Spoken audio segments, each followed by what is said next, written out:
Everyone, welcome to today's video. Welcome to the Gamer Dad channel. Thank you very much for tuning in. I guess I'm here with my monthly Gamer Dad video, still waiting for the Division and the Division 2 to bring more content to life that's separate from the current game and the cycles of content.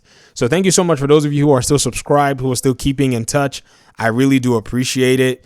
And if you want to check out my other content, I have a second YouTube channel. I'm not trying to just plug that, but if you're wondering what I'm doing, that's where I'm focusing a lot of attention on other games.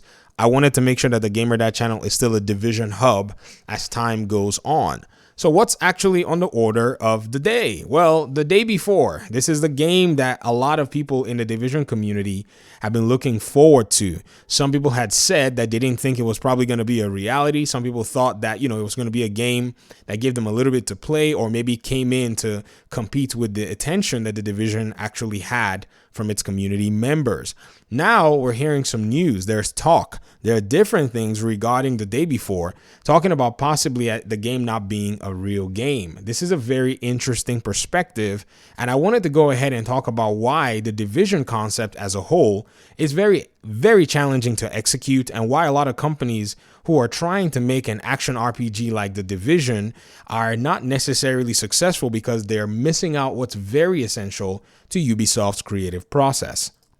Before we go any further, let's go ahead and see what the development studio has pretty much relayed to their fans. So on their Twitter page, they said, right before the release, Steam blocked our game page at the request of a private individual because of the name the day before. As you know, our game was announced in January 2021. At the time of the announcement, the day before game Trademark was available. After the announcement of the game, the above-mentioned individual filled out an application before us to register the game Trademark the day before in the United States.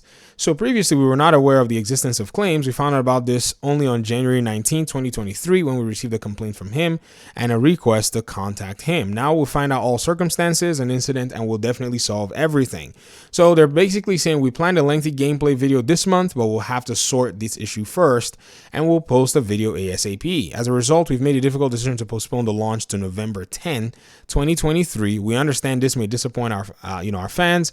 However, we want to ensure that we release the best game possible. 100% focus remains on the game itself and how to deliver you the best game possible. Thank you, and we hope for your support.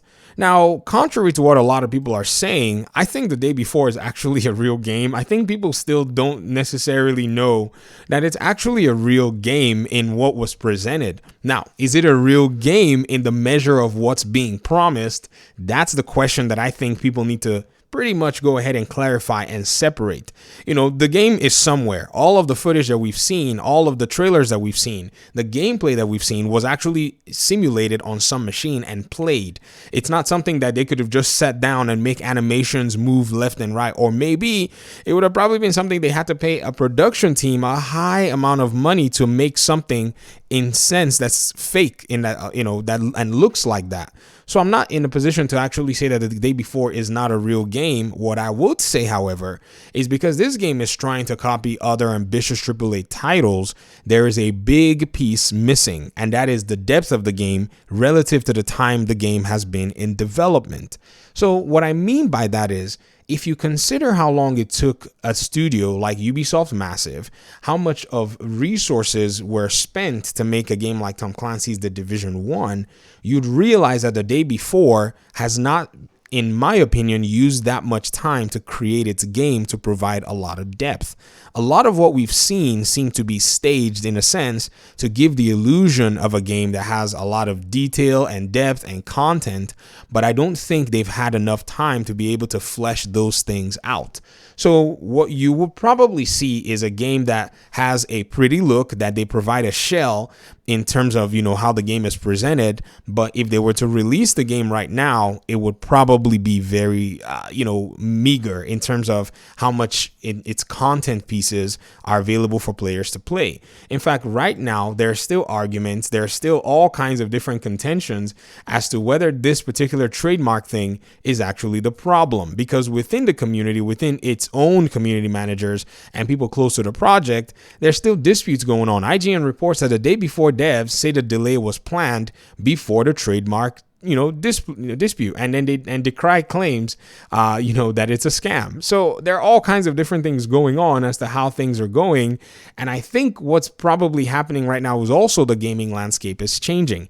Even Ubisoft themselves, that have spent time, money, hiring some of the best talent, developing systems to make their games, a lot more valuable in terms of how long players can play the games, are under the highest set of scrutiny. So a game like The Day Before cannot come out from nowhere and play a scam on gamers anymore. Everyone's eyes are open. Everybody's attention is dialed in. When you present a game, everybody is at least waiting for you to give them 10 minutes of uninterrupted gameplay at the first onset, and then eventually as things are moving down the road, you better be bringing that 20-30 minute gameplay and showing how your systems work and how your controls are. Without that, nobody is buying a product from you except somebody who's just not paying very close attention or doesn't necessarily care about those different parameters. This is something that we got to see with Warner Brothers' release of Gotham Knights, also that we're seeing with Warner Brothers' marketing of Hogwarts Legacy. They are bringing gameplay to their communities and had been doing it in small bits, but now they've pretty much opened up their gameplay to about 2 hours worth of gameplay close to release. So if The Day Before were supposed to be coming out soon and they didn't have that level of gameplay and now they've moved it all the way to November, it signals that there's probably not enough content to show, or the game is not ready at best. That's a best case scenario. And at worst, what people are pretty much, hypothesizing that the game is not really a real game. But it is what it is. They haven't necessarily taken any pre-orders or whatever it is, and no one has committed anything financially. So I think this is something where you can just open your mind and continue to look at what the project is going to bring. I think the developers need to come out and be very open to their community. It seems like they're hiding a lot in regard to the progress of this, project of theirs. They could have probably gone with the early access, angle at first to pretty much open up the game to PC players and community members so that people can start giving their feedback. And if it's maybe say money that they need, they probably could use that to get some support with their communities and then eventually start making games. But at this point, no one's going to want to give money to this development team, publisher, or studio because they haven't necessarily been frank and forthcoming. And this is pretty much what it is that a lot of people are starting to see. Another thing, too, is a game like The Division, which The Day Before seems to be trying to go against but provide a spin, is a game that's very infrastructure heavy. The game is very heavy on server base in terms of how they run AI and a lot of different things.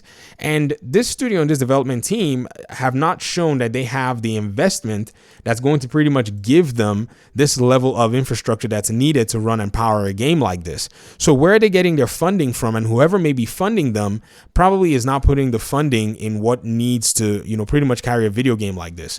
Or else, of course, they probably already have it in place and then their development process is where the problem is. But according to Frederick Thailander in one of his conversations, or I think a developer from Ubisoft, I think it was him, he mentioned something along the lines of, a game like that with such ambition, if anybody could make it in such a short period of time, they'd be selling the process on how they actually made the game and not the game itself. Which leads you to show that, man, from a development perspective, a lot of developers do not believe that the game itself was made to showcase a lot of things that they're promising, or at least providing in a perceptive space that they want to offer, but they're basically just hyping up the game more than the game actually has content or has any value in terms of a gamer perspective. Anyways, we'll be seeing how things go on. I'm interested in hearing your thoughts in the comment section.